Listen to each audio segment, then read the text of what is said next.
Hello everyone, welcome to the official YouTube platform of CLAT 24/7. I'm your law mentor Dimple Pareek and आज हम लोग एक बहुत इंपॉर्टेंट डिस्कशन करने जा रहे हैं। ये डिस्कशन उन सभी लोगों के लिए है जो कि क्लैट की तैयारी अभी कर रहे हैं, अभी शुरुआत की है। आप लोगों ने क्लैट की तैयारी करना मे भी शायद 1 महीना हो गया होगा कि आप लोग तैयारी अपनी स्टार्ट कर चुके हैं या फिर अब करने की सोच रहे हैं या फिर अभी कर रहे हैं।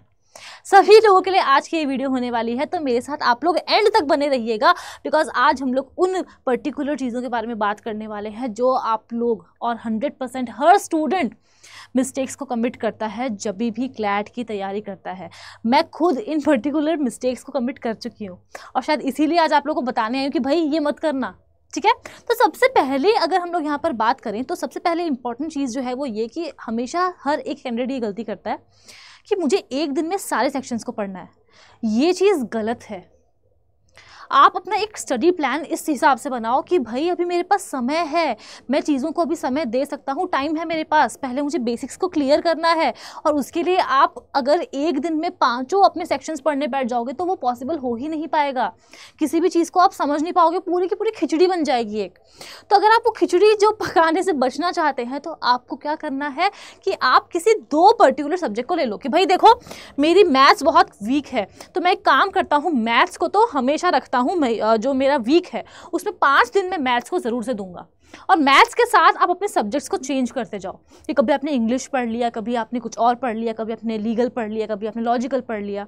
ऐसे तो इस तरीके से आपको क्या करना है, 2 सब्जेक्ट्स ले लो या फिर मैक्सिमम 3 ले लो। अगर आपके पास ज़्यादा समय है, किसी दिन छुट्टी है तो 3 सब्जेक्ट्स पढ़ लो एक दिन में, लेकिन पूरे के पूरे सेक्शंस को एक ही दिन में कवर करने की मिस्टेक आप नहीं दोहराएंगे। ये प्रॉमिस आज अगर आप ये वीडियो देख रहे हैं तो मुझसे करते हुए जाइएगा, ठीक है। दूसरा ये कि हम लोग आज अभी क्या सोचेंगे कि मैंने आज प्रिपरेशन शुरू की है और आज ही मेरे मॉक टेस्ट में ना 100 से ऊपर मार्क्स आ जाए 120 में से। बेटा ये पॉसिबल नहीं होगा। आपने अगर अभी प्रिपरेशन स्टार्ट की है तो वो जो एक पेस है ना वो अपने हिसाब से चलेगा। अभी आपके पास समय है क्लैट के एग्जाम में, तो जो तैयारी आपने शुरू की है ना वो आप इस तरीके से मत सोचो कि भाई मैं एक रात में पूरा घोल के पी जाऊंगा उस चीज़ को। नहीं, ऐसे नहीं होती है तैयारी। बहुत प्रैक्टिस करनी पड़ती है, बहुत बार पढ़ना पड़ता है, रिवाइज करना पड़ता है, जब जाके हमारे जो कॉन्सेप्ट्स हैं वो क्लियर होते हैं, ठीक है। तो ये गलतफहमी अपने अंदर मत पालना कि मैंने तो इसको पढ़ा है कल ही तो मुझसे ये क्वेश्चन सॉल्व क्यों नहीं हो रहा है, चाहे वो लॉजिकल का है चाहे वो क्वांट है, क्यों नहीं हो रहा है मुझसे। मैंने तो लीगल का ये कॉन्सेप्ट पढ़ लिया था, मुझसे ये क्वेश्चन क्यों नहीं सॉल्व हो रहा है, मॉक टेस्ट में मेरे मार्क्स क्यों नहीं आ रहे हैं। ये सवाल अभी आपके माइंड में नहीं आने चाहिए। This is not the right time. अभी आपको सिर्फ और सिर्फ अपने फोकस करना है बेसिक्स के ऊपर, फाउंडेशन बिल्डिंग के ऊपर, ठीक है। और यही गलती सभी लोग करते हैं, फाउंडेशन बिल्डिंग नहीं करते हैं, शॉर्ट गोल लेकर के चलते हैं। आप याद रखना कि अभी हमारे पास क्लैट में समय है, कोई 1-2 महीने का वक्त नहीं है कि हम लोग यहाँ पर अपने शॉर्ट गोल्स बना करके चल रहे हैं। नहीं, अभी आपको एक लॉन्ग गोल बना के चलना है कि मुझे क्लैट को क्रैक करना है। और वो मैं कैसे करूँगा, अभी फॉर एग्जांपल अभी फरवरी चल रहा है तो अभी मैंने सोच लिया कि फरवरी और मार्च का जो महीना है उसमें मैंने ये पूरा ठान लिया है कि मेरे जितने भी कॉन्सेप्ट्स होंगे ना मैं उनको क्लियर करके ही छोड़ूंगा। फिर चाहे आप उसके लिए फरवरी, मार्च और अप्रैल भी ले लो, लेकिन तब तक आप अपने सारे सेक्शंस के जो बेसिक्स हैं उनको कवर कर लो, क्लियर कर लो, ताकि फिर आपके पास में समय ही समय होगा प्रैक्टिस करने का, मॉक टेस्ट देने का। आप अभी भी प्रैक्टिस कर सकते हैं, मॉक टेस्ट दे सकते हैं, लेकिन अगर आपको लगता है कि this works for you then ठीक है। बट हमेशा एक लॉन्ग गोल बना के चलो अपना कि मुझे आने वाले महीनों में इस तरीके से पढ़ाई करनी है, यहाँ से यहाँ तक पहुँचना है। शॉर्ट गोल्स अगर आप अभी के लिए बनाएंगे तो वो वर्क नहीं करेगा और आप परेशान हो जाएंगे कि भाई ये मेरे साथ क्या हो रहा है, मुझे कुछ समझ में नहीं आ रहा है, मैं क्या करूँ, मैं छोड़ देता हूँ, है ना। और जब छोड़ने की बात आती है तो फिर तो सबसे इंपॉर्टेंट यहाँ पर क्लैट में हमें देखने को मिलता है क्वांटिटेटिव टेक्निक्स। माना कि यहाँ पर कम क्वेश्चंस पूछे जाते हैं, कम मार्क्स का आता है, लेकिन इसका मतलब ये नहीं है कि आप इसको स्किप कर दोगे।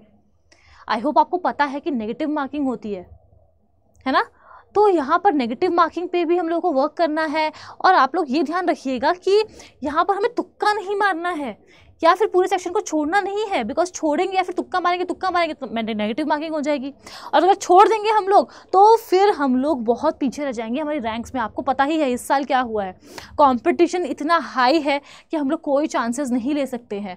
तो अगर आपको 0 से अगर हीरो बनना है तो क्वांट के सेक्शन को प्लीज़ मत छोड़िएगा। ये गलती मैंने भी की थी। जब मैंने एग्जाम दिया था उस टाइम पर 20 क्वेश्चन पूछे जाते थे क्वांट्स के, ठीक है। मैथ्स के 20 क्वेश्चन आते थे उस टाइम पे, बिकॉज ओवरऑल 200 मार्क्स का पेपर होता था, 200 क्वेश्चन आते थे, 120 मिनट्स में हमें करना होता था उसको।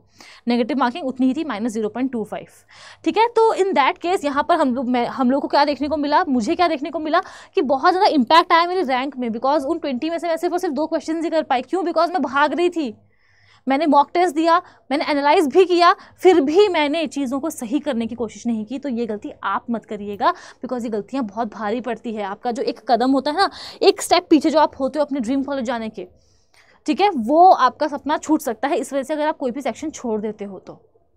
और अगर आपने अभी तैयारी शुरू की है और आप मॉक टेस्ट दे रहे हैं, तो मेरी आप लोगों से रिक्वेस्ट है, पहली बात तो ये कि अभी आपको मॉक टेस्ट अगर देना है तो आप इसीलिए दो बस खाली कि आपको एक प्रैक्टिस हो जाए। ये गलती भी आप लोग करते हैं, और वो ये कि OMR शीट सीधा जाके एग्जाम में फिल करेंगे, क्योंकि घर पे तो हम लोग जो मॉक देंगे उसको हम लोग अपने पेन पेपर पे करेंगे। ये गलती नहीं करनी है हम लोगों को। मॉक टेस्ट आप लोगों को OMR शीट पे देने आना चाहिए, बिकॉज उससे आपकी स्पीड बनेगी। वरना जब एग्जाम में जाएंगे तब आपके हाथ जो है ना लड़खड़ा रहे होंगे और आप डर जाएंगे कि ये हो क्या रहा है। ठीक है। तो ये तो OMR तो हम लोग को फिल करनी ही है। साथ में इस बात का ध्यान रखना कि मॉक टेस्ट अगर आप दे भी रहे हो तो पूरा दो। ऐसा नहीं होना चाहिए कि मैंने इंग्लिश पढ़ ली है तो मैं सिर्फ इंग्लिश का ही सेक्शन अटेम्प्ट करूंगा, बाकी 4 सेक्शन छोड़ रहा हूँ। उस मॉक का कोई मतलब नहीं होगा। जब तक आप पूरे मॉक टेस्ट देख के उसको एनालाइज नहीं करोगे, उसका कोई सेंस नहीं निकलेगा। कोई बात नहीं, एटलीस्ट आपको ये तो पता है ना कि मैंने 5 जो सेक्शंस कवर है, हमारे 5 जो हमारे सेक्शंस है, उसमें से मैंने जो टॉपिक्स कवर कर लिए हैं, एटलीस्ट उसके क्वेश्चंस तो सही हैं। अगर वो आपके अंदर सेटिस्फेक्शन है उस चीज़ का, तो फिर आपको इस चीज़ के बारे में सोचने की ज़रूरत ही नहीं है कि मेरे मार्क्स कम क्यों आ रहे हैं मॉक में। हमें कंपटीशन दुनिया से नहीं करना है अभी फ़िलहाल। हमें खुद के अंदर जो डर है उससे compete करना है और बाहर निकलना है उस चीज़ से। ठीक है। आई होप आप मेरे पॉइंट को समझ रहे हो। तो पूरे मॉक को आप अटेम्प्ट करोगे, जितने भी सेक्शन है सबको आप यहाँ पर अटेम्प्ट करोगे, अपना एक सीक्वेंस बना लोगे आपको किस तरीके से आपको मॉक टेस्ट को देना है। ये गलती हर बच्चा करता है। मैं बहुत सारे सब्जेक्ट्स के लिए पढ़ाती हूँ, मैं बहुत सारे लॉ एंट्रेंस एग्जाम्स के लिए पढ़ाती हूँ, और वहाँ पर मैं हमेशा ये देखती हूँ कि अभी भी कुछ एग्जाम्स है जिसको 1 महीना 2 महीना बचा है, लेकिन बच्चे ये बोलते हैं कि मैम जो हमारा क्वेश्चन पेपर है वो तो आने वाला है 120 मार्क्स का, लेकिन आउट ऑफ 80 मार्क्स मेरे मॉक के मुझे 60 मिले, सही है क्या? तो मैंने पूछा कि बाकी 40 कहाँ गए, कि मैंने अटैम्प्ट ही नहीं किया एक पर्टिकुलर सेक्शन को। तो ये मिस्टेक आप मत करिएगा, ये मिस्टेक बहुत भारी हम लोगों को पड़ सकती है। और OMR शीट वाली बात तो मैं आप लोगों को ऑलरेडी बता चुकी हूँ कि अभी से ही प्रैक्टिस करोगे तो आप लोगों को पता रहेगा, है ना। ऑल्सो जो सबसे बड़ी चीज़ है वो मिस्टेक हम लोग ये करते हैं कि हमारे पास इंटरनेट है तो हम क्या करेंगे कि यहाँ से भी रिसोर्सेज उठा लें, यहाँ से भी बुक्स उठा लें, यहाँ से भी ये आर्टिकल पढ़ लेंगे, ये क्लासेस कर लेंगे, वो क्लासेस कर लेंगे, एनरोल भी कर लेंगे। इतना सब कुछ नहीं करना है, पजल्ड हो जाओगे। बिकॉज 50,000 लोगों को आप फॉलो करोगे, 50,000 लोग 50,000 बातें बोलेंगे, इंक्लूडिंग मी। किस किस की सुनोगे आप, है ना। तो इसीलिए आप पर्टिकुलरली ये बना लो कि मेरे पास ये लिमिटेड रिसोर्सेज है, मैंने किताब खरीद ली, मैं यहाँ से पढ़ रहा हूँ, एक पर्टिकुलर बैच में मैंने ज्वाइन कर लिया, मैं वहाँ से पढ़ रहा हूँ, या फिर एक पर्टिकुलर यूट्यूब चैनल जिसको मैं फॉलो कर रहा हूँ वहाँ से मैं पढ़ रहा हूँ। फोकस करो आप उसी चीज़ पे। अगर आप यहाँ वहाँ भटकते रहेंगे तो आप कभी भी सही डायरेक्शन में आगे मूव नहीं कर पाएंगे और जल्दी नहीं कर पाएंगे। वो जो कॉन्सेप्ट बिल्डिंग जो है, आपका फाउंडेशन बिल्डिंग जो 2 महीने में होना चाहिए, वो 4 महीने में जाकर के होगा। और जब इतनी लेट हो जाएगी, जब बाद में जाके हमें समझ में आएगी इस चीज़ के बारे में, तब तक बहुत लेट हो जाएगी, है ना। हम लोग इस चीज़ को सही नहीं कर पाएंगे। तो ये मिस्टेक्स हम लोगों को नहीं करनी है। ऑल्सो मैं आप लोग को बता चुकी हूँ कि मॉक टेस्ट अगर आप लोग दे रहे हैं तो उसको करेक्ट मैनर में देना है। करेक्ट मैनर का सेंस क्या है, जिस तरीके से हम लोग एग्जाम देते हैं ठीक उस तरीके से देना है। OMR शीट पे ही फिल करेंगे उसको, और अलार्म सेट करके। आपको 120 मिनट्स मिल रहे हैं, 120 मिनट्स का अलार्म लगाओ, तब मॉक टेस्ट दो। शुरुआत में जब हम लोग मॉक टेस्ट देते हैं, यही सबसे बड़ी मिस्टेक करते हैं जो हम लोग को एग्जाम में बहुत भारी पड़ती है, और वो ये कि कॉन्फिडेंस के साथ बैठेंगे मॉक टेस्ट देने के लिए। और एक मॉक टेस्ट जो कि जिसको हम लोग को देने के लिए 120 मिनट्स मिलेंगे एग्जाम में एक टेस्ट को, उसमें उसी चीज़ के मॉक टेस्ट में हम लोग 5-6 घंटे लगा रहे कि भाई आज तो संडे है, एक काम करते हैं आज बैठ के मॉक देते हैं। और 5-6 घंटे तक जब तक हुए नहीं उन क्वेश्चन को करते गए, बेटा आप प्रैक्टिस नहीं कर रहे हो। ये आप सेक्शनल्स के साथ कर सकते हो, ठीक है, कि भाई मैंने मैथ्स कर ली है, अब मैं बाय हुक और बाय क्रुक आज 20 सवाल करके ही रहूंगा प्रैक्टिस। तब आप इन दैट सेंस, अगर आपसे नहीं हो पा रहा है तो आप उस पर लगे हो कि हाँ ठीक है, मुझे समझना है कि क्यों मुझसे नहीं हो पा रहा है। मॉक टेस्ट में ये एक्सपेरिमेंट नहीं करना है।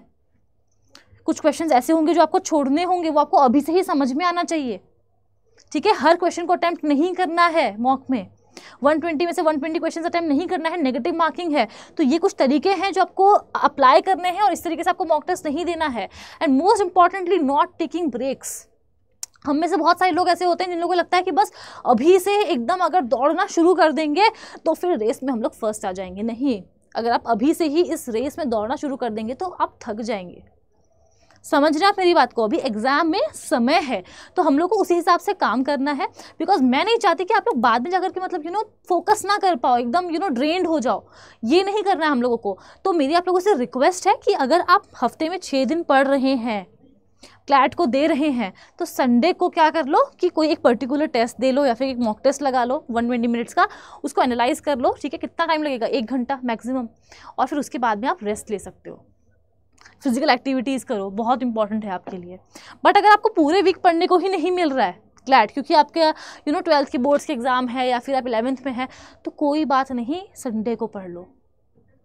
ठीक है, and yes that is all about it. अगर आपको मुझसे गाइडेंस चाहिए, आप हमारे साथ जुड़ के पढ़ना चाहते हैं, तो हमारा क्लैट अचीवर्स बैच है, लेटेस्ट बैच है, आप इसमें हमें ज्वाइन कर सकते हैं। और अगर आप वेरियस 5 ईयर लॉ की तैयारी कर रहे हैं, 5 ईयर लॉ एंट्रेंस एग्जाम की तैयारी कर रहे हैं, इंक्लूडिंग ALET MHCT, तो आप हमारे महापैक में एनरोल कर सकते हैं।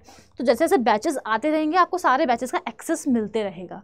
And that is all about it. अगर आपको कोई भी क्वेरी है तो ये मेरी मेल ID गिवन है, आप यहाँ पर मुझे मेल ड्रॉप कर सकते हैं। और परचेज करने के लिए आप वेबसाइट या एप्लीकेशन पर जाके मेरा कूपन कोड डिम्पल यूज कर सकते हैं, DIMPL Dimple, to avail maximum discount and also to get personal mentorship and guidance from मी।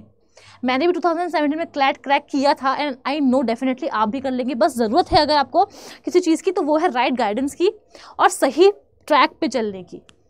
और वो उसका प्रॉमिस मैं आपको डेफिनेटली कर सकती हूँ अगर आप मेरी गाइडेंस सीख करते हैं। तो yes that is all about it. आपसे मेरी मुलाकात होगी अब नेक्स्ट सेशन में।